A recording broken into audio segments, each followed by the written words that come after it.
Então, o objetivo dessa live, assim, a gente participou do Pet South, e o Lang mostrou ali uma apresentação muito rápida, mas tinha um conteúdo assim tão organizado, que nós entendemos assim que era bem importante a gente aproveitar essa massa cefálica do Lang, que foi traduzida num PowerPoint em 10 minutos, mas porque essa apresentação e a lógica da apresentação do Lang, ela traz um pouco mais de tranquilidade para quem está disposto a pensar com mais racionalidade a questão de plano de saúde. Porque plano de saúde, em linhas bem gerais, né?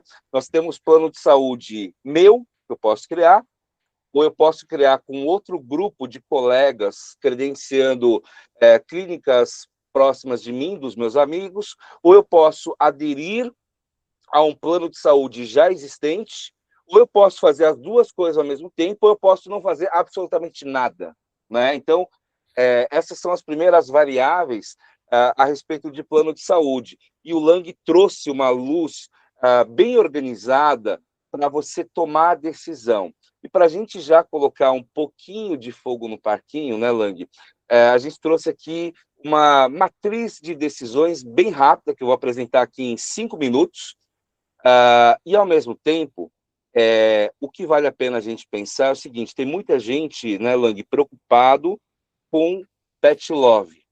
Alguns realmente estão com a vizinhança bastante cheia de clínicas e volantes também sendo credenciados pela Pet Love, e tem outros que estão muito preocupados com as campanhas de Instagram, de YouTube, porque aparecem aqueles anúncios deles e deixa muita gente preocupado, mas a densidade de fato de clínicas sendo credenciadas pela Pet Love é pequena em várias regiões, né?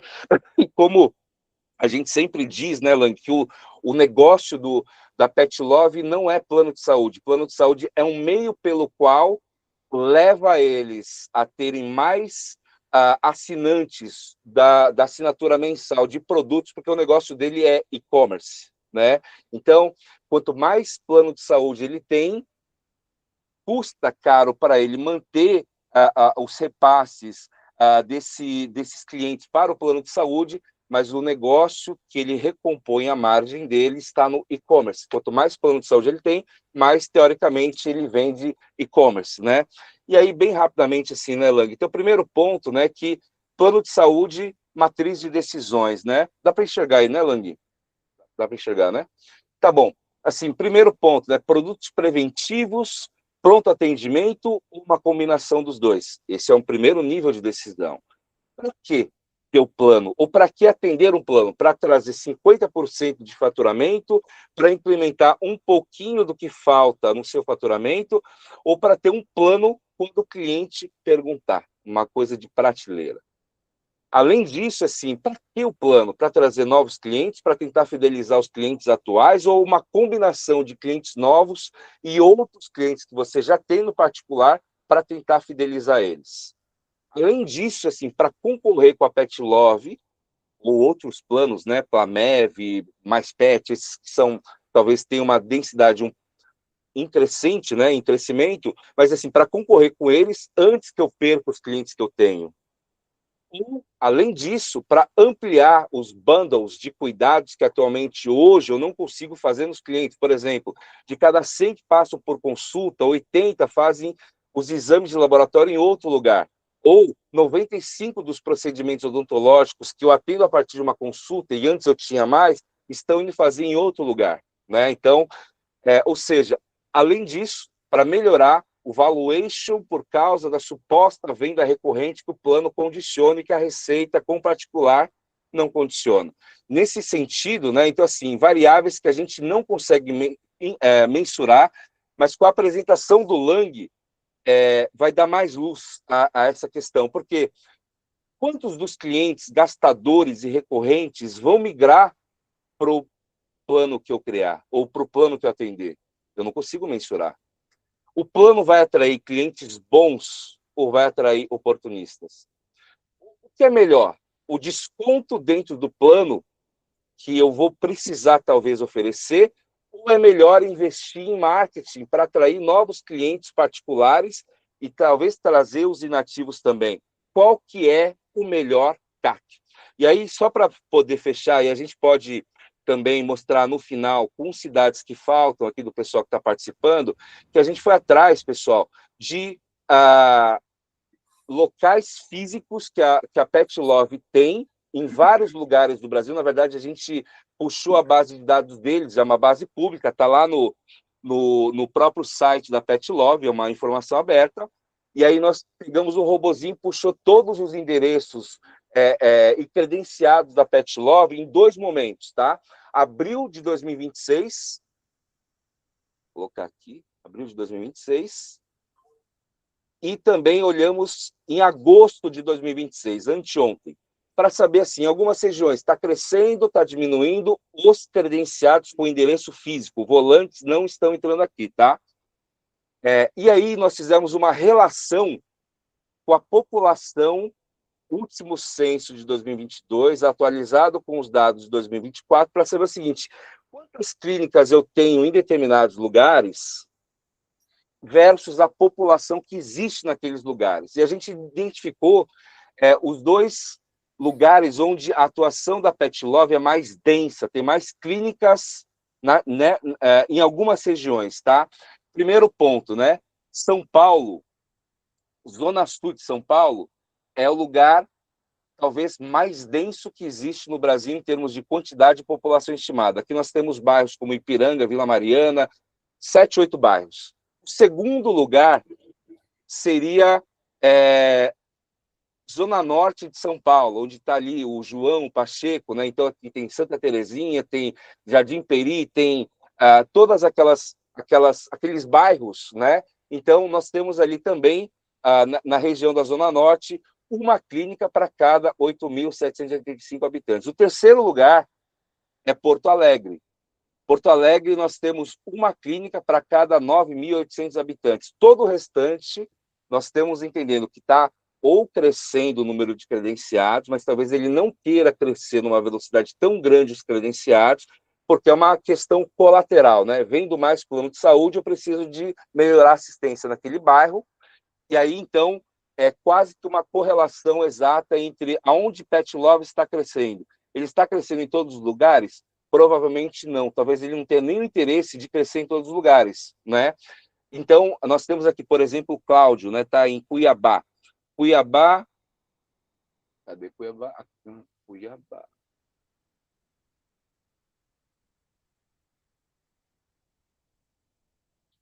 Cláudio, me desculpa, depois a gente coloca Cuiabá, mas é uma relação muito pequena, tá? Então, nós temos aqui lugares, né? Por exemplo, Guarulhos. Guarulhos ainda não é tão forte, mas está crescendo. Cresceu bastante de 3, 4 meses para cá. Rio de Janeiro, nós tínhamos, em abril de 2026, 83 clínicas credenciadas na capital, partiu agora para 188. Mas, assim, é assustador? Não sei, porque a densidade ainda não é muito alta, mas quase que dobrou.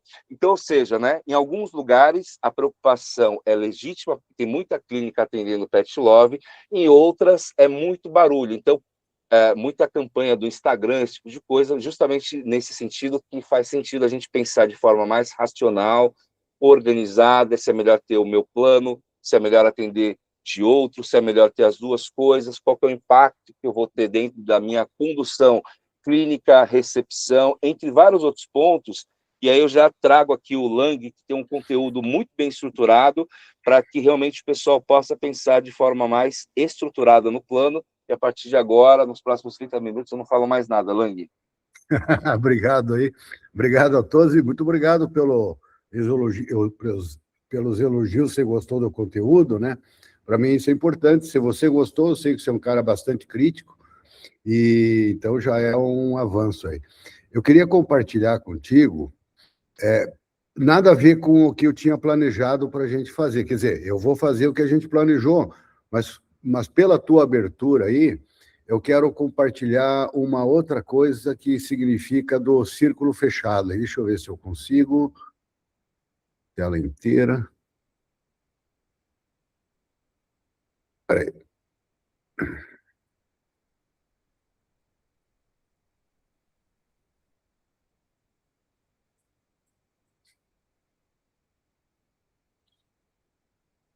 Você está vendo alguma coisa aí? Estou vendo, sim, a menina segurando o cachorro. Plano de saúde veterinária agora, José, né? Sim. Tá, eu mandei no teu WhatsApp aí uma foto em PNG, daí no final, se você quiser compartilhar ela, que eu joguei ela na tela aqui, mas não está aparecendo para mim. Bom, gente, o que eu vou tentar falar aqui, eu estou vendo a tela inteira, então eu não estou vendo vocês, aí você vai me direcionando, tá? Tá bom, Lang, tá Tá bom. bom? Então, e o Agora José é aquela história, né, do Carlos Drummond de Andrade, né? E agora, José? Tem uma pedra no meio do caminho, né? O que a gente vai fazer? E tudo que eu coloquei aqui, ele é ponto de observação prática que a gente vai vendo. Eu fiz algumas consultorias para umas clínicas até no interior sobre aderir ou não ao plano de saúde, né? E também vi o plano de saúde a gente vai generalizar, porque tem seguro-saúde também, tem outras coisas assim, e é um lembrete, assim, o plano de saúde está aí, né? Não é mais uma coisa de reação que a gente tem que ter, né? Tem que ser analisado. Mas já vou dar um spoiler aqui, que é o seguinte, a medicina veterinária não pode ser tratada dessa maneira como está sendo tratado, como acesso total e restrito, porque se vende muito aí pelas operadoras de que todos têm acesso, todos têm que ter acesso, etc. Claro, quanto mais a gente gostaria que fosse assim, mas na vida real não acontece isso, né? Nem na medicina humana a gente tem isso de uma maneira completa, né? Basta ver as filas do SUS aí, quem quer operar, que seria o plano de saúde do governo, né? Então, quem vai sofrer com isso ao longo do tempo são os clientes, e a gente vê isso com frequência, né? Nós também e os nossos pacientes.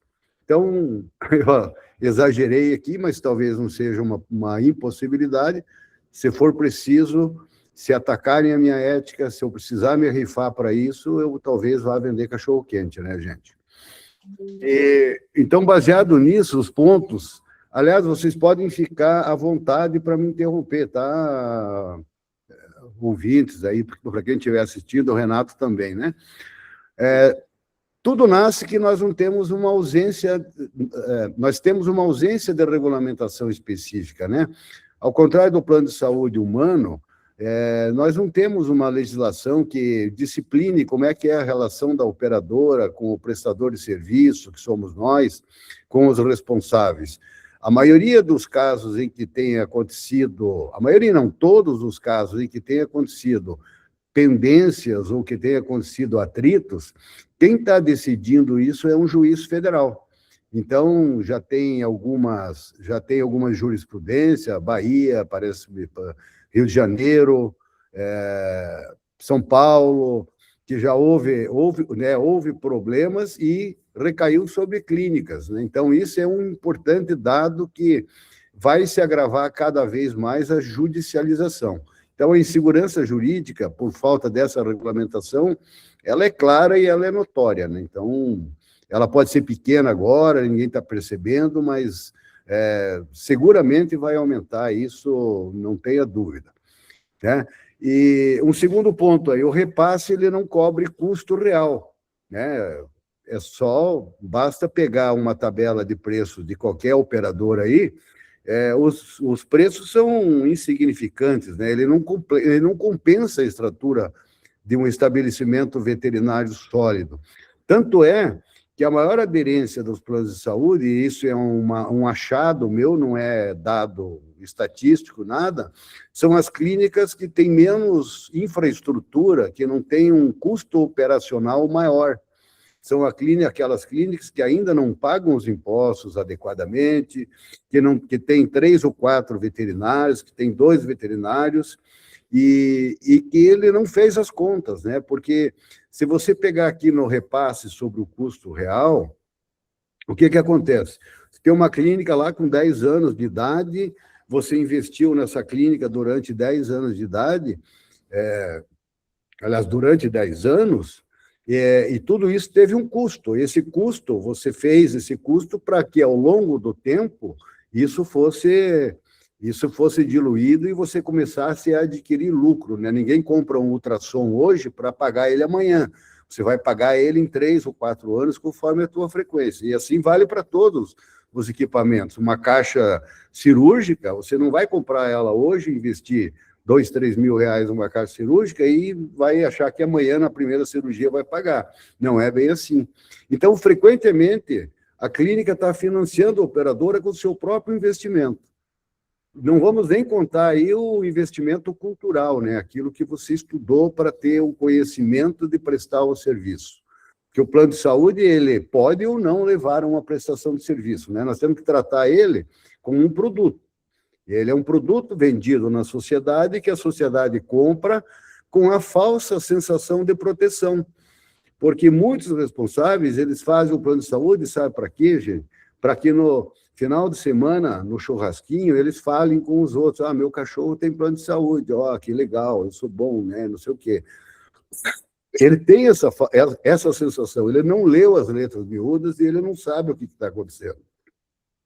Então, o plano de saúde, para a gente, tende a dar essa conotação também, e assim é pro tutor ou pro responsável, né? O que acontece? Ele compra o plano de saúde, ele não está precisando nesse momento, mas ele acha que se precisar de uma cirurgia de esplenectomia amanhã, ele não imagina a esplenectomia, mas se o cachorro precisar de uma cirurgia, ele acha que vai estar coberto, e nem sempre é assim. Ele vai ter coparticipação, às vezes ele vai levar num lugar que não tem o diagnóstico, tem que levar num outro, e ela acaba gerando uma celeuma, acaba gerando uma falsa impressão realmente de que ele estava protegido, e como se fosse a Unimed dele, fosse outros planos de saúde de humano aí, que você chega lá no hospital e é prontamente atendido, né? Então, outro ponto que tem que observar para você aderir ou não, né? Glosas e dificuldades operacionais. Algumas operadoras fazem isso sistematicamente. Isso gera um volume significativo de trabalho administrativo. Então, 30 dias para receber, mas daí não mandou, aí o prontuário não estava muito bom, e eu sou mestre em prontuário, com toda falsa modéstia, mas é que os nossos veterinários não sabem fazer prontuário. E aí, não é que a operadora eventualmente glosou porque ela quer dificultar o pagamento, é porque, às vezes, o prontuário está mal feito. E isso dá retrabalho, né? Então, se nós fôssemos todos mestres em preencher um prontuário, fazer um relatório de atendimento adequado, não aconteceria, eu acredito, tanto como acontece, né, nesse tipo de serviço, aí, nesse tipo de situação. Isso gera atraso no recebimento e, obviamente, fica a insegurança financeira em primeiro lugar aí, né? Além disso, gente, a influência é perigosa de algumas clínicas que aderem aos planos, estão perdendo clientes particulares na recepção. O cara vê que está sendo atendido alguém ali por um plano de saúde sem tempo de espera. Como é que chama mesmo, Renato? Como assim, tempo de espera? O quê? Que o cara é atendido na hora, agora me fugiu a palavra. Carência? Pronto, isso, sem carência. Ele atende ali, ele fala, eu vou fazer aqui, ele faz pelo aplicativo e na hora ele já tem esse problema, ou então ele volta mais tarde. Isso muitos clientes, muitos colegas que eu conversei me confidenciaram isso. E gera um problema sério para o caixa da clínica, porque você está atendendo um cliente que seria particular e vai atender por um preço muito, muito abaixo, né? Mesmo com a coparticipação. Outro problema que a gente tem falado aí bastante nos últimos 2, 3 anos, a saúde mental dos médicos veterinários, né? E não só dos médicos veterinários, mas da recepção.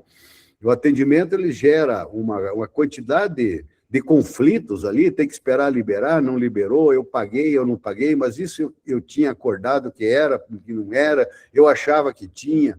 Entra naquelas conversas de recepção e que cai diretamente para a equipe e na hora. Imagina isso num momento da clínica, que se for 24 horas, tem menos gente para atender, né? Você está com pouco pessoal ali naquele momento e começa aquela gritaria, né? Quem já não viu isso numa recepção. certo? Perda de autonomia clínica. Normalmente, a decisão ela deixa de ser técnica e passa a ser compartilhada. Tem que ver se a condução do procedimento naquele momento ela depende de um terceiro, que não está na sala. Ele tem que ver se vai liberar, tem que ver qual que é. É uma série de problemas que o veterinário faz o seguinte, cara, eu preciso imediatamente de fazer um FAST aqui.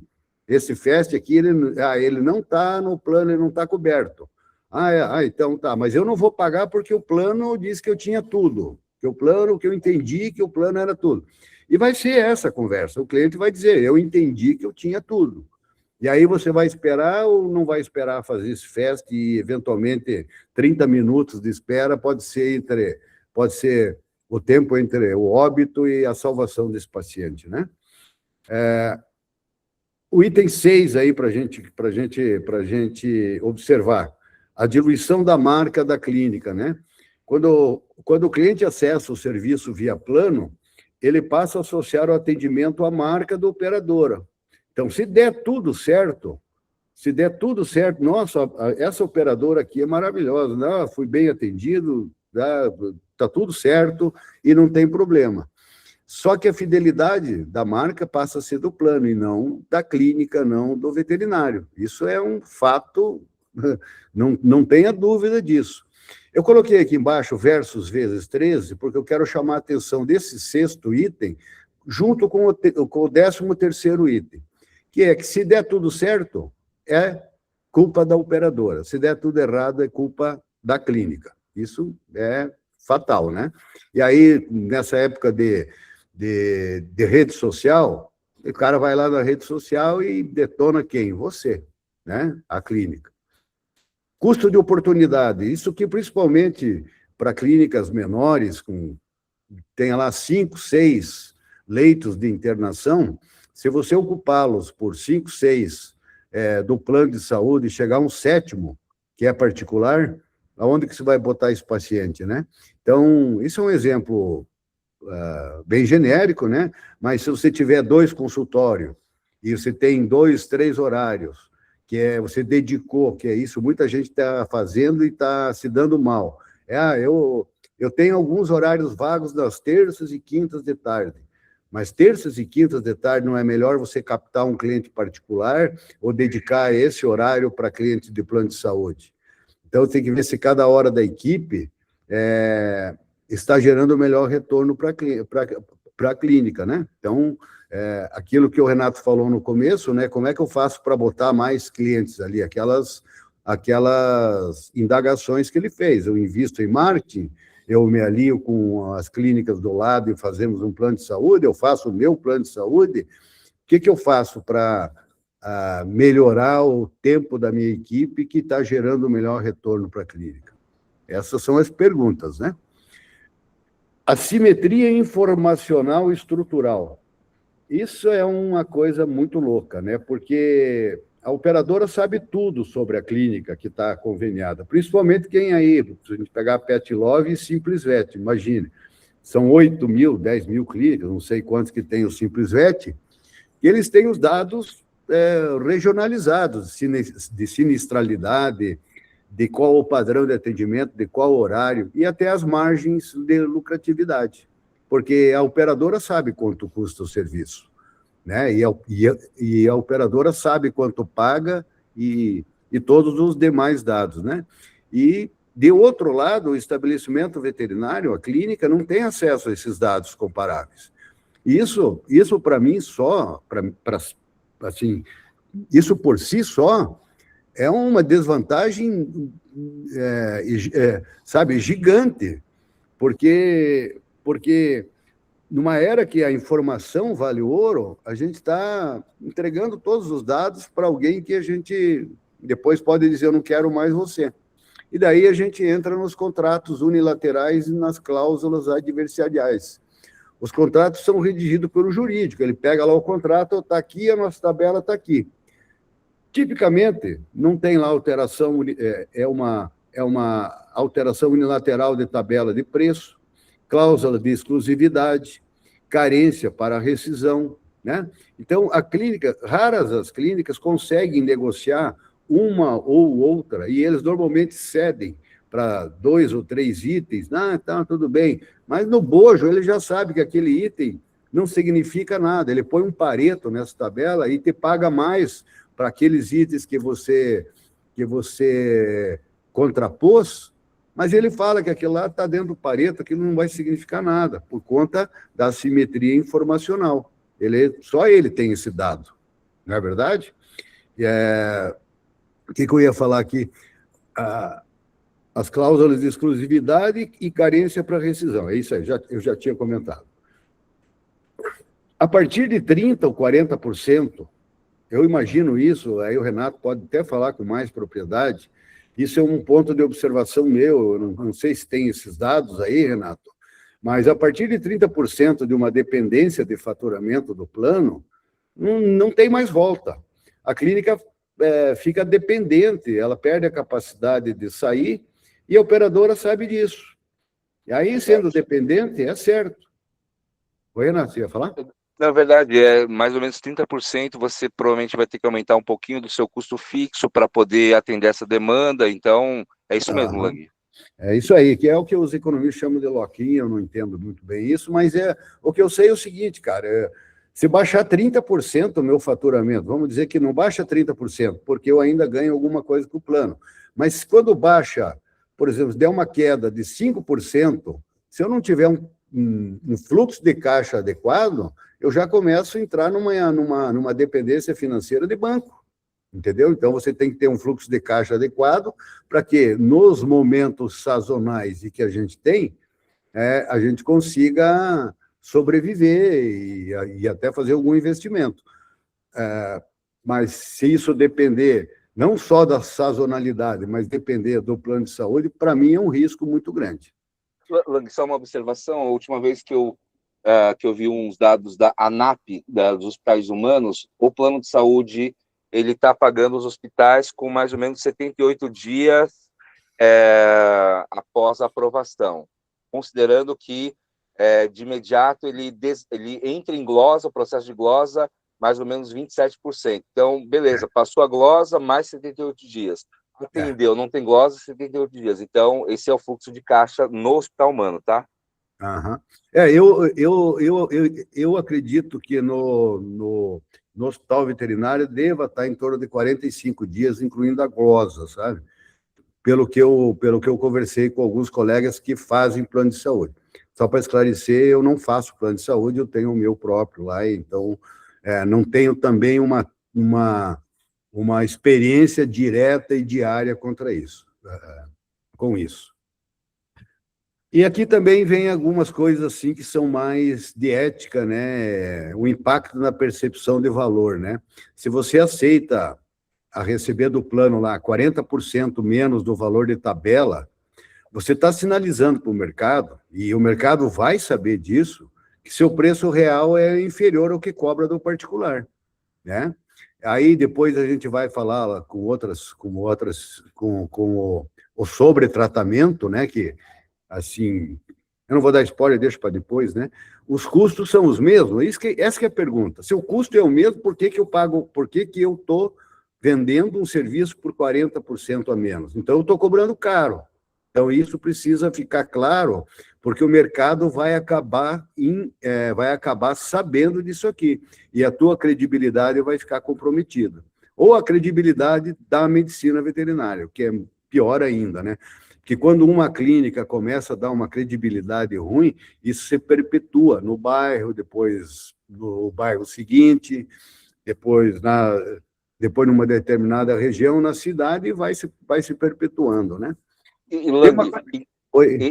que paradoxo, né? Porque se o veterinário estivesse ganhando muito, todo mundo estaria andando de Porsche, e aí seria verdade, coisa que não é fato, né? Coisa que não é fato, exatamente.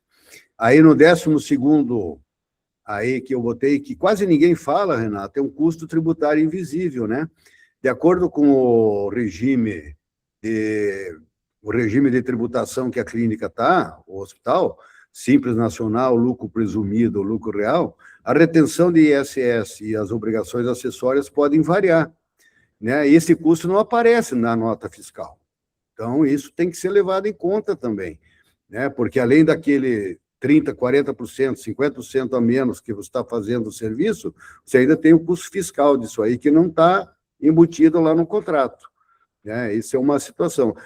Eu acho que tende a agravar isso pela reforma tributária, que o ISS vai ser substituído, junto com o ICMS, pelo IBS, né?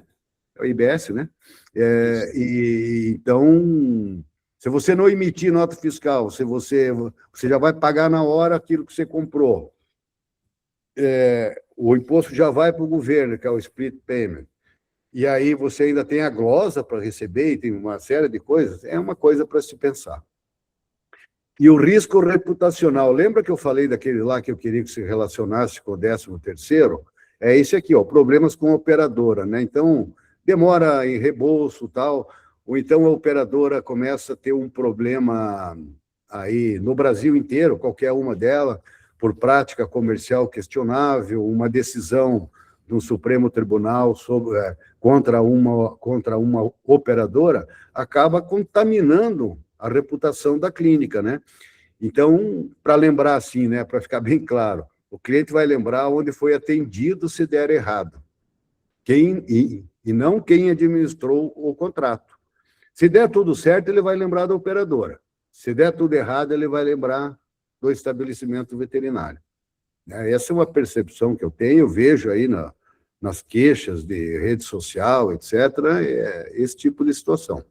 E Lang, só um adicional em cima disso, quando o pessoal vai para o Reclame Aqui, ele menciona o plano de saúde, mas também, muitas vezes, menciona o local onde ele foi mal atendido, né? Exatamente. Uma vez até você mandou um levantamento sobre isso, não foi, Renato? Foi você, né? Foi sim. Então, exatamente. E isso a gente vê na prática, né? Basta entrar lá no Reclame Aqui, vai olhar lá, né? Então, isso que a gente tem que ver. O risco reputacional, é por isso que eu falo assim, eu não risco, eu não jogo a minha ética e a reputação do Santa Mônica lá, que tem 34 anos, só para botar mais entrantes dentro da clínica, porque eu tenho na quarta-feira de tarde, depois das 3, não vai ninguém lá. Não, eu tenho que achar um jeito de botar. Também eu vou ser bem claro aqui, para que, assim, eu não sou contra o plano de saúde, aliás, eu sou contra o plano de saúde, mas é uma opinião minha, né? Cada um vai ter que tomar uma decisão em algum momento, se achar apertado em relação eu preciso aderir ou não preciso. Essa é uma pergunta que todo gestor tem feito nos últimos tempos, aí, ou a maioria, né? Então, é só para... o plano de saúde está aí, é uma coisa que não tem volta. O que nós temos que fazer é absorver esse produto que está posto e, a partir daí, a gente desenvolver ações para superar ou incorporar isso, né? Pressão sobre a remuneração da equipe. Esse é um ponto importante, viu, gente? Se a margem de venda está encolhendo, como é que se vai pagar os teus médicos veterinários adequadamente, né? Então, a clínica vai ser pressionada a diminuir custo de pessoal, custo fixo, não vai ter menos gente para limpar, vai ter mais gente para limpar, você incrementou muito o número de atendimentos, porque você está ganhando por volume de atendimento e não mais por uma questão de um atendimento individual, de uma consulta de 45 minutos, de 1 hora. Você está fazendo uma consulta em 15 minutos, que remete ao item 16. Aliás, o item 16, o risco de subtratamento e o de sobretratamento. O que é subtratamento, Roberto? Quando o valor não paga o tempo se ajusta ao valor. É o que acontece no plano de saúde, que muda um pouquinho do SUS em relação ao humano, né? O plano de saúde humano, se você for no teu médico conveniado, seja qual for o plano, a consulta é 15 minutos. O que muda do SUS é que tem uma sala um pouco melhor, tem uma secretária, você tem um cafezinho, e é isso que acontece. mas o que ele vai fazer? Tá aí, não vê nem a tua pressão, ele não vê temperatura, não pergunta nada da tua família, e mete-lhe exame, e você que vai fazer os exames e traga daqui 20 dias os exames que ele mandou fazer. É isso que acontece no plano de saúde humano, né? E o que é sobretratamento? Quando o repasse é muito pouco, eu vou... Isso é um problema sério, um problema de ética absurdo. Eu vou fazer mais alguns penduricalhos, né? O que vai acontecer? Eu vou fazer mais 3 injeções, vou fazer mais não sei o quê, que esse o plano não paga, daí o cliente vai ter que pagar, e o que os caras estão agregando. Eu falei até lá na PetVet, né? Muitos veterinários estão mudando até os esquemas de vacinação já consagrados e indicados por laboratórios, né? Então, você tem que fazer uma décupla e uma raiva. Para cada vacina, você pode cobrar uma consulta. O que o cara faz? Ele faz a vacina, faz a décupla, manda voltar em 30 dias, faz a vacina de raiva e cobra mais uma consulta. Para mim, isso é antiético. Para mim, não tem justificativa, sabe?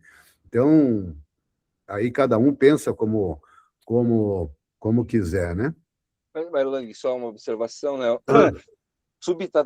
Subtratamento, sobretratamento e seleção de risco são variáveis muito difíceis, né, de você gerenciar ipsis literis ali com o paciente. É exatamente isso que você está colocando, né? Hoje a veterinária ela está condicionada ao chamado fee for service, né? Parece que é ruim, mas pela consciência onde a maioria dos veterinários tem, que é fazer o melhor possível para os pacientes, independente da comissão que vai ganhar, essa que é a grande verdade, a maioria está condicionada em fazer o melhor pelo paciente, então é aquele todo esforço, mesmo com o cliente brigando com o veterinário, o esforço é de fazer o máximo pelo animal, né? E aí, quando você tem esses vetores contratuais de plano, como você é remunerado até um limite, e aí você começa a tomar exatamente essas decisões financeiras que invadem essa esfera ética para, não, vou escolher o que eu vou fazer, depende de como é que eu vou ser remunerado, então vai ser 15 minutos, empurro o retorno lá para 45 dias depois, e esse é o problema reputacional, né, Lang? Imagina tudo isso acontecendo dentro de um mesmo estabelecimento particular, atendendo também plano de saúde. Né? E você tocou num ponto importante, porque, por exemplo, se a gente pega plano de saúde, vou dizer, um laboratório central de qualquer cidade, ele recebe vários exames de várias clínicas. Esse laboratório, ele pode ter um CLT lá. Esse CLT, ele tem horário para sair, tem horário para entrar e tem metas para ser cumprida. E você pode jogar todo o serviço naquele horário em que ele está trabalhando e que você vai estar tranquilo. Então, o que eu quero dizer você fazer exame de sangue, vamos dizer, um hemograma. Você tem um veterinário num laboratório que faz 10 exames, mas se ele recebesse 20, ele teria condições de fazer naquele tempo adequado. Então, eventualmente, para o laboratório, já que ele tem um CLT que é um custo fixo, ele pode, eventualmente, jogar mais trabalho. Mas, normalmente, nas clínicas veterinárias, e que já é meio consolidado no Brasil, é o tratamento, é o pagamento por produção, por comissionamento, e sobre uma ótica de PJ, quer dizer, é uma outra empresa prestando serviço dentro da tua empresa. E como que você vai jogar para esse veterinário que agora você não vai mais ganhar 30% sobre o valor da consulta, você vai ganhar 20%, porque a tabela do plano de saúde nos paga só isso, e você vai ter que fazer mais clínicas. Então, você está correndo um risco trabalhista por estar fortalecendo ou por estar exigindo algum trabalho a mais daquela empresa, porque o PJ tem que ser tratado como PJ e não como CLT. Então, isso é uma diferença muito grande e que põe em risco, muito risco, de um risco trabalhista. Olha, eu era obrigado a atender plano de saúde e eu tinha que fazer 10 consultas pela manhã. Cara, isso aí quebrou todos os vínculos que nos protegeriam de um risco trabalhista, né? Então, é muito importante. E aí é maravilhoso, né, Lang? Porque imagina um veterinário seu, aquele bom, que atende bastante cliente, ele provavelmente vai estar fazendo ali 40, 45 consultas novas por mês, atendendo mais uns 50 retornos, né, pacientes em retorno do mês passado, então ele vai estar atendendo ali uma média de 90 a 100 pacientes em trânsito no mês. E aí e isso já está desgastando ele já briga pela comissão, pede para emitir o relatório, aí você coloca mais 20 do plano de saúde para ele atender, né? Só 20. É. Uhum. Então, aí ele vai ter que mudar o escopo de atuação dele em cima desses 20, vis-a-vis com os outros 100 que ele está atendendo, e aí ele vai ficar bem realmente da cabeça, e também ele vai realmente brigar muito mais em cima dos itens da comissão dele, em cima desses 20 pacientes que ele não sabe se é plano de saúde, se ele não sabe o que é particular, né? E o que acontece daí também... Alô? Alguém falou Opa, alguma coisa? sim, não. Então, o que acontece é que esse médico veterinário que atendia lá os 40, 45 pacientes que você falou, e que gerava exames laboratoriais particulares, uma cirurgia melhor, um exame para endocrinologia, tal. O que está acontecendo? Ele tem lá na fila de espera 4, 5 para atender, e que vão chegar com os horários marcados ou não. O que vai acontecer? Ele vai perder o foco daquele cliente particular. Isso é certeza, não tem como.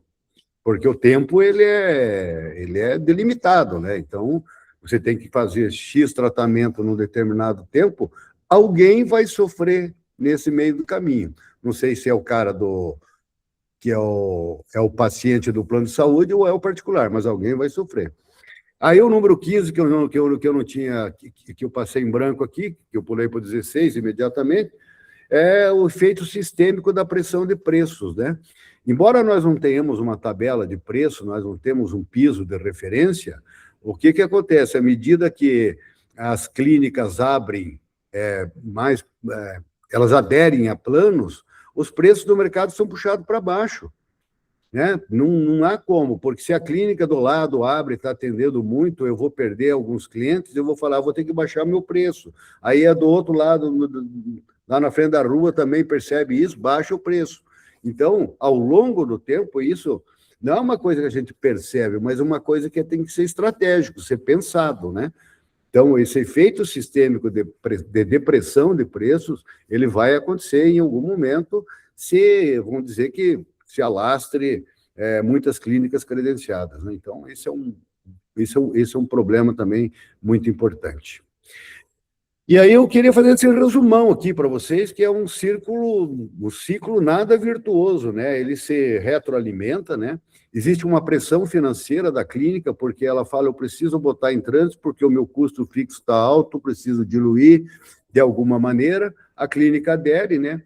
Porque vai ter supostamente um ganho financeiro, mesmo que seja 45 dias depois.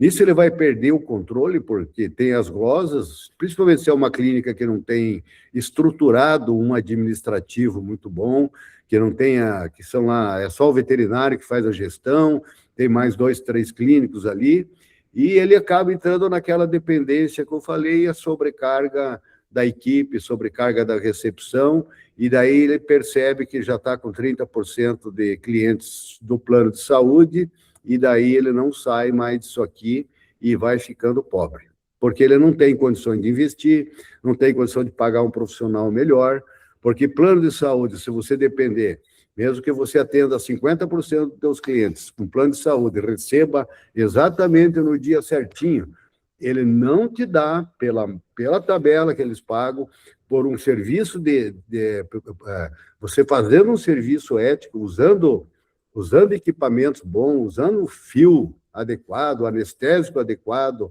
um aparelho de anestesia muito bom, para dar segurança para o paciente, ter um laboratório de confiabilidade, um laboratório que seja teu lá, ou que você mande para fora, ele não, a conta não fecha para o veterinário, ele fecha para outros, mas não para o veterinário.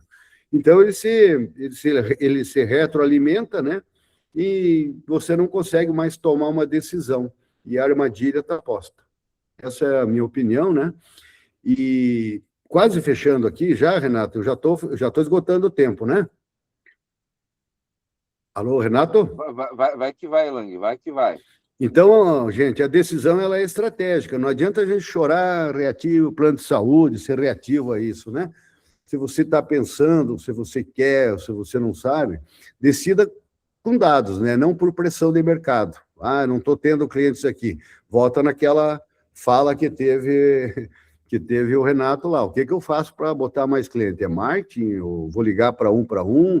Eu vou ver aquele cara que não veio vacinar no último ano? Vou pegar aquele cara que limpou o dente o ano passado, mas não veio limpar esse ano do cachorro, né? Então, essa avaliação é 360 graus, né?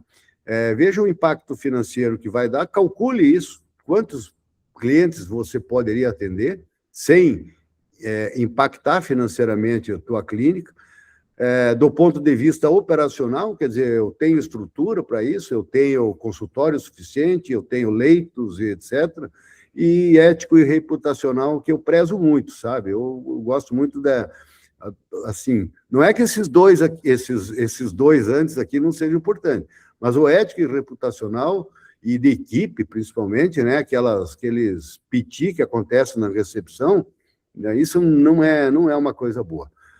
Autonomia é igual a sustentabilidade, né? Então, como eu comentei lá atrás, né, padrão de qualidade não se negocia por volume, né? Isso em saúde não tem como, né? Se você pegar, por exemplo, um produto aí, você pegar o Bombril, a partir de 10 milhões de unidades, ele custa zero. Eles têm um estudo sobre isso. Não sei se é 10 milhões, mas sei lá. Um número X lá é um produto, né? Quando o Ford criou lá a linha de produção de carro, produzia 2 carros por dia, e ele começou a produzir 10, é porque tinha um cara que chegava lá, colocava o paralama, outro colocava o vidro, outro colocava as rodas, e vai. Aquele cara que demorava para colocar a roda, ele ia lá e substituía. E o carro ficava pronto e na qualidade, mas era um produto, nós estamos trabalhando com vida, né? E isso é um problema que na saúde eu acho que não dá para negociar. Então, a regulação é o caminho, se eu comecei falando lá sobre a regulação, em partes, né? Porque eu também tenho medo da regulação, ainda mais no Brasil, com a insegurança toda que a gente tem jurídica, né? Mas eu acho que é uma via para remuneração justa e previsível, né? Se tivermos uma regulação, uma regulamentação em que o índice de repasse seja feito adequadamente, aí até dá para se tentar justificar isso, né? E não tem uma resposta única, mas todo mundo tem que se perguntar, né? Eu tinha pensado alguma coisa que mal eu falei lá atrás, então não vou falar. Mas não há como assim dizer, eu faço uma aderência ao plano de saúde ou não? Tem que pensar, né?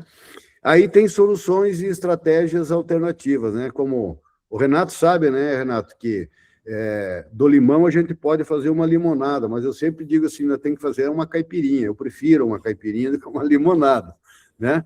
Então, ter um plano de fidelidade próprio, você pode desenvolver internamente e vender para os teus próprios clientes para tentar mitigar a migração para outros planos, né?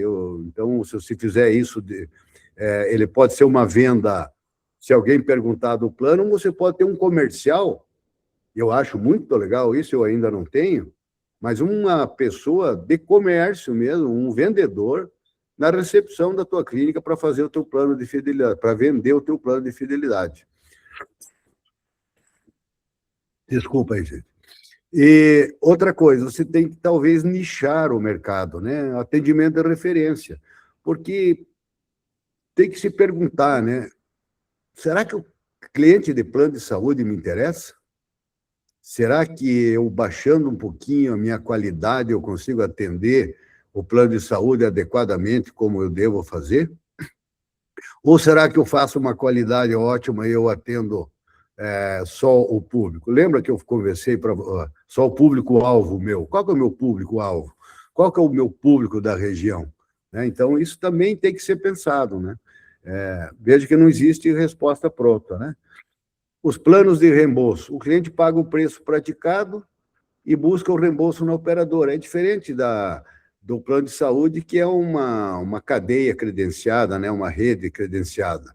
Né? Então, a gente usa aqui a Pet Union, não estou nem fazendo propaganda nem nada, mas eu não tenho nada a ver. Ele pega a nota fiscal, o relatório que foi atendido, e ele vai pedir o reembolso lá para aquela empresa, e ele não me gera problemas. Né? Então,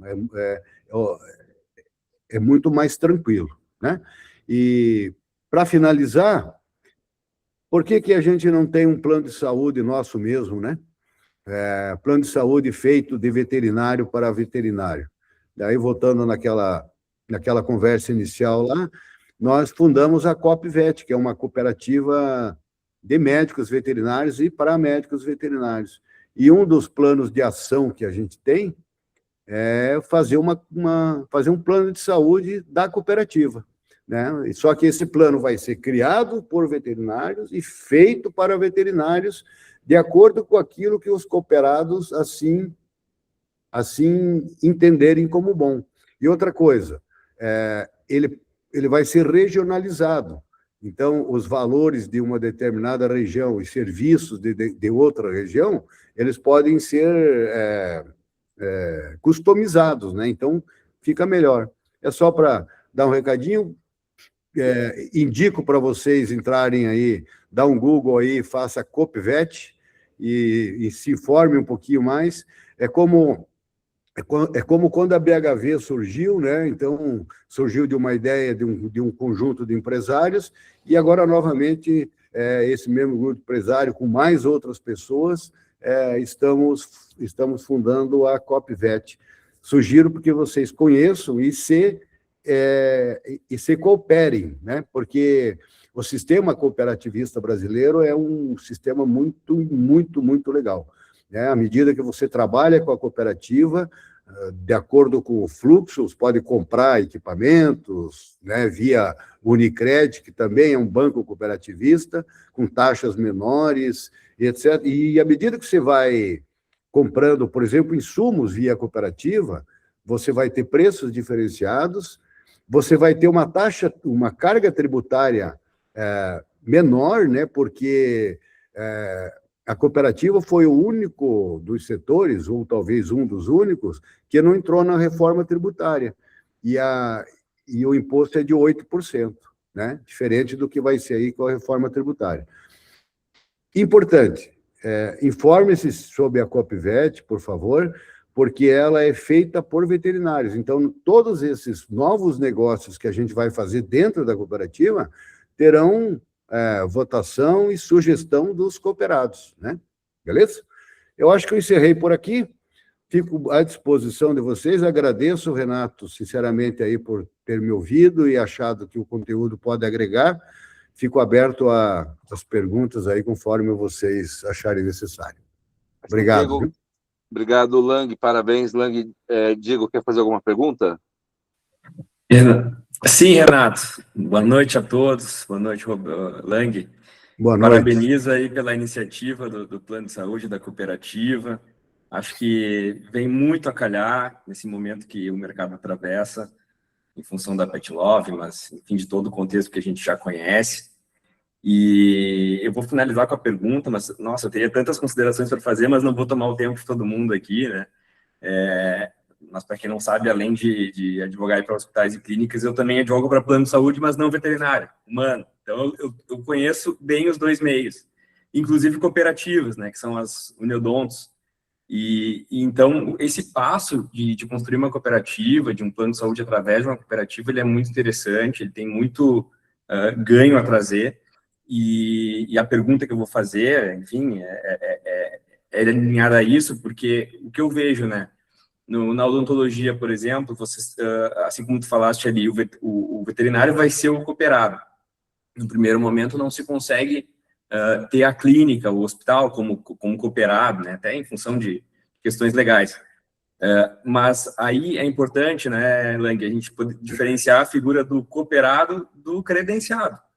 Porque o veterinário ele vai poder ser um cooperado, mas eu imagino que dentro de uma dinâmica de crescimento da cooperativa, Não sei se essa é a minha pergunta, se já pensaram nisso, mas é ter essas empresas, os estabelecimentos, enfim, as clínicas e hospitais, não talvez como cooperados, mas como credenciados, assim como Sim. uma clínica é credenciada da Petlove, né? Sim, essa é a ideia. Perfeito. E a outra questão que eu tinha para contribuir bem rápido é sobre a questão da regulação de planos de saúde. A gente sabe que tem projetos de lei em andamento, bem assim, fraquinhos em termos de regulamentação. A regulamentação dos planos de saúde humanos, né, para a gente ter uma ideia, ela não aborda remuneração, tá? Não é um ponto regulamentado. Então, se isso acontecer na veterinária, vai ser um caminho diferente da regulamentação na medicina e da odontologia, né? Mas é um caminho viável, claro. E a regulamentação na área humana, ela foca muito em cobertura. Então, a pessoa contrata um plano, ela sabe o que tem cobertura, o que não tem, pela legislação, não pelo contrato, né? É uma diferença grande. A questão de rescisão, né? Quando é que tu pode rescindir o contrato ou não com quem contrata o plano. Hoje, na veterinária, a gente não tem isso, mas só para você ter uma ideia como é que é o plano humano, né? Ele evita com que, por exemplo, a pessoa fica doente e aí o plano vai lá e rescinde, quando justamente a pessoa vai utilizar o plano, né? Principalmente se está tratando de um plano pessoa física. Né? E a gente tem também a questão de reservas financeiras, que os planos de saúde humanos, eles têm uma necessidade, né, de manter uma reserva financeira. Para quê? Para evitar que, se ele começa a ter uma sinistralidade muito alta, ele tem como honrar os compromissos dele perante, não nem os consumidores, mas também os consumidores, mas perante os próprios credenciados ou os cooperados. Né? Imagina o plano de saúde não ter como pagar os profissionais que estão atendendo. Não tem como não conseguir fornecer o atendimento que o cliente precisa. Então, a regulamentação humana, ela foca muito nesses pontos. Eu acho que na veterinária seria importante também alguns alinhamentos nesse aspecto, mas com certeza a parte de remuneração. E aí, vou finalizar sobre a questão da dependência financeira. Tem um caso aqui no escritório recente de uma clínica que ela está numa situação de dependência financeira da Petlove, e recentemente teve um problema com uma tutora em função de um animal que empreendeu fuga da clínica. O animal fugiu e virou um caso conhecido aqui numa determinada cidade. E a preocupação da veterinária, da dona da clínica, quando ela me contatou, foi a seguinte: eu preciso achar essa cachorra que fugiu, porque é Petlove, a tutora é Petlove. Se isso viralizar nas redes sociais e a Petlove descobrir, vai cancelar o plano aqui e 70% do meu faturamento vai embora. Então, vejam que a dependência financeira, ela pode virar uma dependência, inclusive, emocional, tá? Porque essa pessoa aí ficou noite sem dormir em função disso. Tá? Então, faço esse comentário aí só porque é bem pertinente ao tema. E parabenizo novamente, Lang. Já fechei a pergunta, ele já foi respondida, tá tudo certo. Perfeito, Diego, obrigado pelo comentário mesmo. E essa situação, né? Então, a carga emocional aí que você está falando que essa veterinária está sofrendo, a equipe está sofrendo, é uma coisa que tem que se levar em conta, né? Porque eventuais demandas dentro de uma clínica, de um hospital veterinário, a gente sempre teve e sempre vai ter, mas com a autonomia que a gente consegue resolver. Então, eventualmente, eu vou lá, pago, vamos supor, tomara que nunca aconteça comigo ou com mais outros veterinários, mas vamos entrar num acordo aqui, eu vou pagar, vou botar um drone, vou botar o detetive para ir atrás, eu vou fazer o que eu vou fazer. Agora, com uma dependência de 70% do faturamento, provavelmente ela não tem um fluxo de caixa adequado para arcar esses custos, né? Então, muito obrigado pela contribuição, Diego. Então, só para reforçar, nós vamos sim fazer esse link do CRMV com a clínica, né? Exatamente todas as regras que não estão naquele conceito estatutário de cooperativismo, porque também a gente não fez um estatuto da nossa cabeça, né? Esse estatuto ele é ligado ao sistema cooperativista, ao OCB, que é a organização brasileira, né? E aí, a partir de agora, nós vamos criar todos juntos as regras. Quem faz as regras da cooperativa nos detalhamentos são os cooperados, né? Então, a gente vai... uma diretoria administrativa vai propor determinada ação, o conselho administrativo vai aprovar, ou vice-versa, e ao final do ano, numa assembleia, tem votação. Inclusive, se a diretoria da cooperativa não estiver indo adequadamente, os cooperados podem dizer, olha, tira esse conselheiro aí, que esse cara só está fazendo cagada. Então, né, isso é uma coisa, é o tal do um vale um, né? Cada CRVV tem um voto e não vale mais do que o outro qualquer. Obrigado, viu? O Cláudio, por gentileza, Cláudio, e na sequência o Gustavo.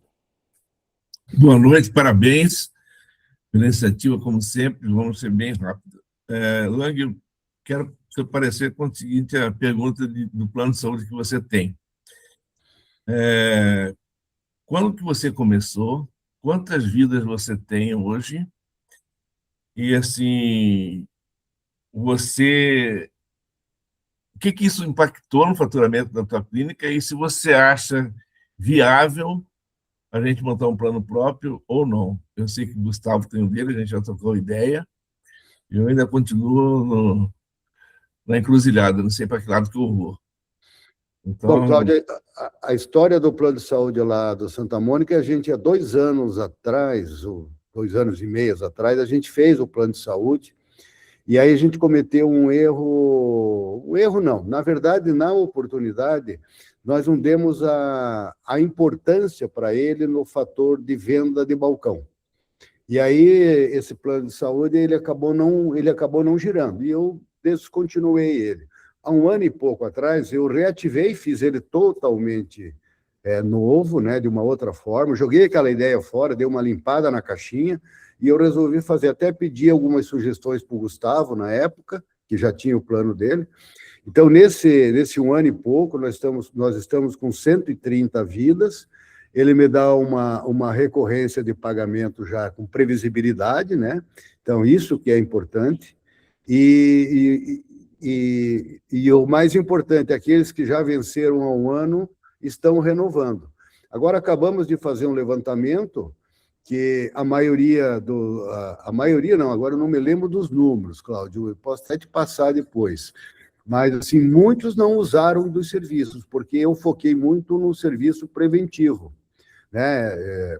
Então, e eu queria que o meu cliente usasse, e a gente fez força para ele usar, mas ele não usou, né? Ele não usou totalmente.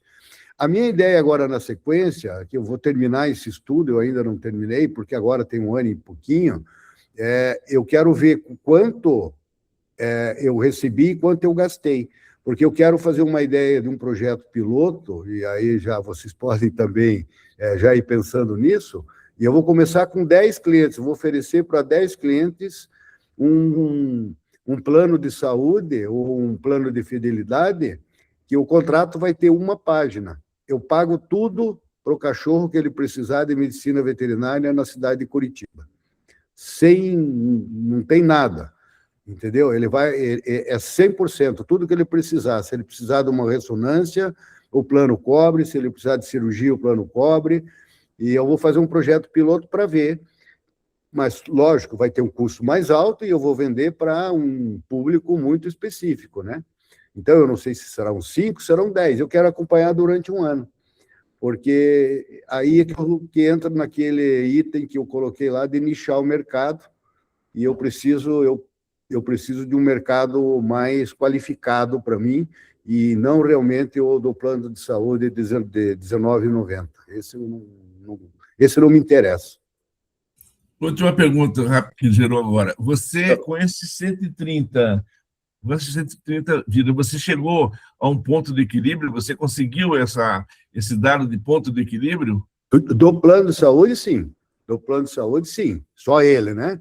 Se eu pegar ele e aplicar dentro do hospital e dizer eu não preciso mais, não, aí está bem longe.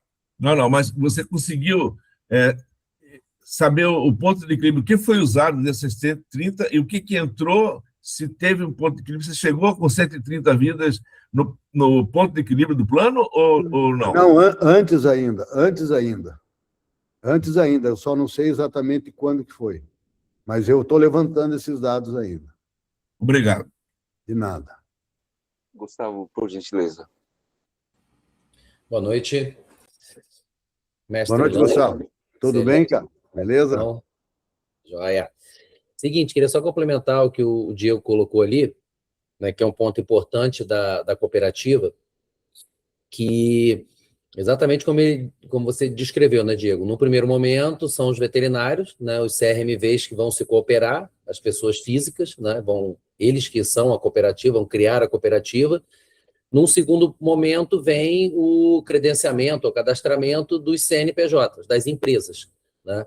E essas empresas, o objetivo é que elas comecem a usufruir da mão de obra da cooperativa. E aí vai de encontro a um grande problema que a nossa classe tem, que é a questão CLT-PJ, do regime de contratação, né? O objetivo é que a gente possa, do momento que você tenha massa de veterinários cadastrados dentro dessa cooperativa, eu, enquanto CNPJ, o meu hospital, ele vai contratar junto à cooperativa a mão de obra, e a cooperativa, os veterinários vão vir como cooperados. Então, eles vêm como pessoa física cooperada. Então, o veterinário passa a não precisar ter a PJ própria, com as despesas que elas têm, né, com esse custo operacional de PJ. Ele pode ser um CPF cooperado, e eu vou contratar junto à cooperativa e vou pagar a cooperativa, e a cooperativa vai fazer a retenção devida e pagar ao seu cooperado. Com isso, eu minimizo em muito o risco trabalhista, né? Porque eu estou contratando os serviços junto a uma cooperativa. E aí cabe a você, dono de estabelecimento, né, manter a relação correta, de você entender que ele é um prestador de serviço, tratá-lo como tal, né, que aí vale para qualquer coisa, para PJ, para qualquer tipo de contratação. Se ele é um CLT, você pode lidar com ele como um CLT. Mas se ele é um PJ ou um cooperado, se tratando ele como um prestador de serviço, é uma das modalidades mais seguras de contratação para você eliminar o risco trabalhista. Perfeito, Gustavo. Obrigado pela contribuição aí. Anderson. Opa, boa noite. Parabéns aí, viu, Renato, Lang. Compactua aí com as mesmas visões que você, viu, Lang, sobre plano de saúde. Eu acho que é isso mesmo. E, ô Gustavo, você comentou aí agora sobre a questão da cooperativa para diminuir o risco trabalhista. Uma das premissas que a gente usa aqui bastante com os nossos PJs é se fazer substituir, né? Então, uma empresa, eu tenho um contrato com eles e eles vêm aqui, tem dia que eu nem sei quem está de plantão. Então, eles vão lá e se fazem substituir. Como eu vou ter um contrato, né, em teoria, com a cooperativa, como que a cooperativa pensa nessa questão aí da substituição do profissional, por exemplo? Vocês já pensaram sobre isso? Existe uma solução para isso? Isso aí, Anderson, o que vai acontecer dentro da tua escala de médicos veterinários? Obviamente que você vai pré-aprovar quem vai trabalhar. Se quem vai substituir é cooperado, entra na mesma situação, é um cooperado pelo outro. Se ele não é cooperado, você tem que ter o contrato de PJ. Então, uma coisa não vai atrapalhar a outra. Então, vamos dizer que você tenha 2 veterinários do plantão, um é cooperado e o outro não é ainda. Então, eles vão se substituir. Isso vai depender muito mais de como você vai fazer a tratativa de escalas, né? Não, mas não é eu que faço, né, Lang? É isso que eu estou falando. Uma das premissas do PJ é o PJ, ele tem a liberdade. Eu não sei nem quem está de escala. Então, assim, eles que se fazem substituir, eles que escolhem lá o profissional que vai substituir eles, por exemplo. Mas você aceita um profissional que não está no teu grupo de trabalho, que você conheça ele? Aceito. Isso é parte da premissa do PJ, ué. Mas você pode ter... Eu parto do princípio do seguinte, Lang, o seguinte, já aconteceu aqui na minha escala, por exemplo, um profissional se substituiu e aí o profissional que ele contratou fez coisa errada. Esse profissional está barrado dentro da minha empresa. Esse profissional já não entra mais. Até que me prove, né, que eles têm essa liberdade de escolha. Uhum.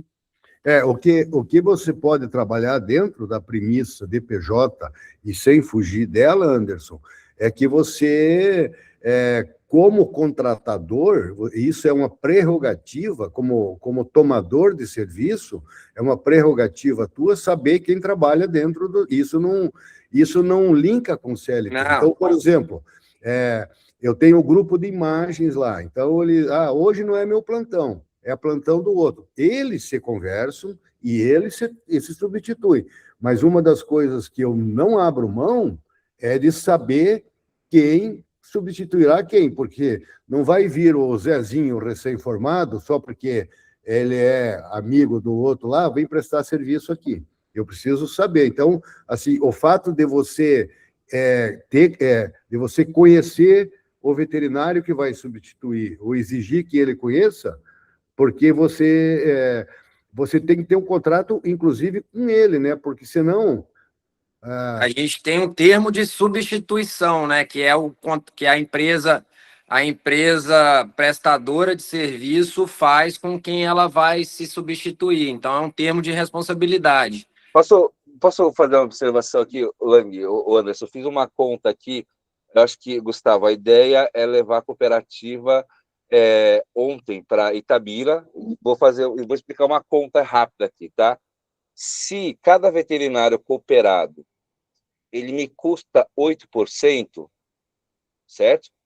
Do faturamento que ele gera, teoricamente, do unipessoal, né, a empresa aberta, ele vai me custar 6% mais a contabilidade, tá? Fiz uma conta aqui. Se o veterinário do Anderson ganhar, em média, R$7.000, vezes 8%, menos R$7.000, vezes 6%. A diferença desses dois valores são R$140. A contabilidade mais barata unipessoal custa R$205. Então, com a cooperativa, além de ter esse fluxo de troca de veterinários mediante a conduta, né, de troca de equipe, além disso, eles vão estar economizando com a cooperativa R$65. Então, com certeza, o benefício da cooperativa vis-à-vis com contratação independente unipessoal, existe uma vantagem nessa conta que eu fiz aqui a grosso modo, tá bom?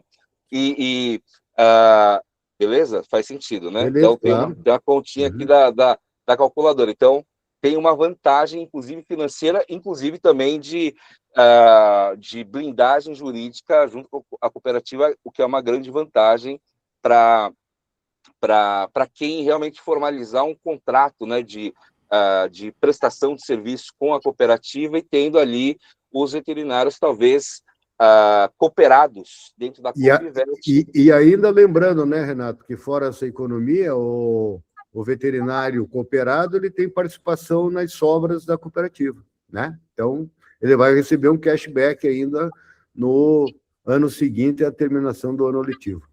E tem um outro ponto que eu acho importante lembrar, que o veterinário, quando ele vai abrir a PJ dele, dependendo do estado, né, ele vai gastar de R$1.000 a R$2.000, né, pelo menos para abrir a empresa dele e começar a rodar. Na cooperativa, ele vai ter que comprar uma cota, integralizar uma cota, que deve ser em torno de R$1.000, também R$1.000, mas vamos supor, como aqui no Rio custa R$2.000 para se abrir uma empresa. Se ele pegar esses R$2.000 e botar isso como cota de uma cooperativa, ele não está dando dinheiro para ninguém. O dinheiro fica lá para ele e fica rendendo. Ele está comprando ações, como se fossem ações, é uma cota dessa cooperativa, e esse dinheiro fica aplicado como se fosse um fundo dele. E além disso, né, Gustavo, esse R$1.000 não precisa ser integralizado no ato. Ele pode dizer, eu vou dar R$50 por mês. Pagar em 20 vezes isso. Vou pagar em 20 vezes isso aí. E eu só queria trazer o número aqui para quem chegou depois que eu apresentei bem rapidamente aqui. Então, aqui o a gente João fez a aí, conta. Ô, João, presta atenção, eu não sei se está aí, o João? O João Pacheco, eu acho que tá. O João está aqui, o João está aqui. Tá, que ele está mandando o João dele aí. Olá, a gente fez pegou toda a rede credenciada da Pet Love, tá? E separamos quem tem endereço físico dos volantes. Os volantes não estão nessa quantidade, tá? E aí nós fizemos aqui dois acompanhamentos, um em abril de 2026 e o outro em agosto de 2026.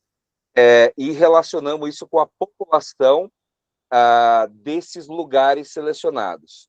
O lugar mais competitivo da Pet Love é São Paulo, Zona Sul, onde nós temos uma clínica credenciada com endereço para cada 7.400 habitantes. Tá? Então, aqui não é número de animais. Apesar de ter aquela correlação teórica de metade da população são de animais, mas aqui são pessoas, tá? Então, Zona Sul é o lugar mais competitivo. O segundo lugar mais competitivo é São Paulo, Zona Norte, onde nós temos São Paulo, Zona Norte, mais ou menos ali nos bairros próximos do Santo Inês, tá? Jardim Peri, Santana, Jardim São Bento, tem ali uns 8 bairros, tá bom? Então, nós fizemos essa seleção também. O terceiro lugar mais competitivo é Porto Alegre, tá? Onde nós temos uma clínica para cada 9.729 habitantes. E aí nós também trouxemos aqui os dados de Cuiabá. Cuiabá ainda tem baixa densidade em relação a Pet Love, com estabelecimentos, né, em endereço credenciado. Sinop, que está aqui o Marcos, não tem ninguém. Itabira, talvez tenha volantes, mas não tem fisicamente ninguém. O lugar que mais cresceu, Gustavo, foi Rio de Janeiro. Apesar da densidade ainda na capital ser muito pequena, aqui, ó, uma clínica credenciada em agosto para cada 33 mil habitantes, mas foi o lugar onde, em abril de 2026, tinha 83, e agora, em agosto, 188 clínicas com endereço físico, tá? Então, só para a gente também correr atrás dessa questão aí. E outra coisa, né, Lang, outro dia você tinha colocado, né, que tem uma clínica amiga sua muito preocupada em Ponta Grossa, né? Talvez assim pelo fato de ter muito barulho, mas assim, Ponta Grossa tem 11 clínicas credenciadas para um total de 375 mil habitantes, então ele tem baixíssima densidade ainda, a não ser que esses 11 são exatamente os vizinhos do seu amigo. Aí sim, talvez ele esteja o que não acontece, né? Então, com certeza, essa racionalidade aí que você trouxe, associado com Ponta Grossa, que está muito preocupada com o barulho, ainda é barulho, não tem densidade de atendimento lá em Ponta Grossa, então ele tem um tempo ainda para poder reagir frente a essa concorrência, tá? Mas para cada lugar tem uma preocupação diferente, tem mais credenciados com endereço físico atuantes, isso é para a gente trazer um racional que não está crescendo em todo o Brasil, tá? Beleza, perfeito, Renato. Então, acho que é isso, né? O João estava falando ali que é Zona Norte, João? Não sei o que o João falou ali. Mas tudo bem. Tem mais alguma pergunta, Renato, que precisa ser respondida? A minha pergunta é se podemos terminar. Podemos. Por mim está ótimo. Se tiver tudo bem. Cláudio. Vai lá, Cláudio. Só dar uma contribuição com vocês aí. Talvez vocês não saibam, mas em 2004 eu fundei a Coopervet de Mato Grosso. Você é um pioneiro aí, né, Cláudio? Nós chegamos a ter 30 cooperados. Então, se vocês precisarem, eu tenho uma experiência de como não dá certo. Aí a gente conversa de... É ótimo, claro. É sempre bem-vindo. A gente vai precisar mesmo de como não dá certo, né? O que não deu certo, tá? Então, estou às ordens aí, se vocês precisarem de alguma coisa. E parabéns aí, Renato, Roberto, mais uma vez. Valeu. Obrigado aí pela... Marcos, me espera aí que daqui a um dia eu vou ir pescar, hein, cara? Vamos lá pescar um trairão lá. Beleza? Obrigado aí a todos vocês. Boa noite. Obrigado, Renato. Obrigado, Lang. Obrigado a todos aí pela participação e contribuição. Um grande abraço. Tchau, tchau. Boa noite. Tchau, tchau.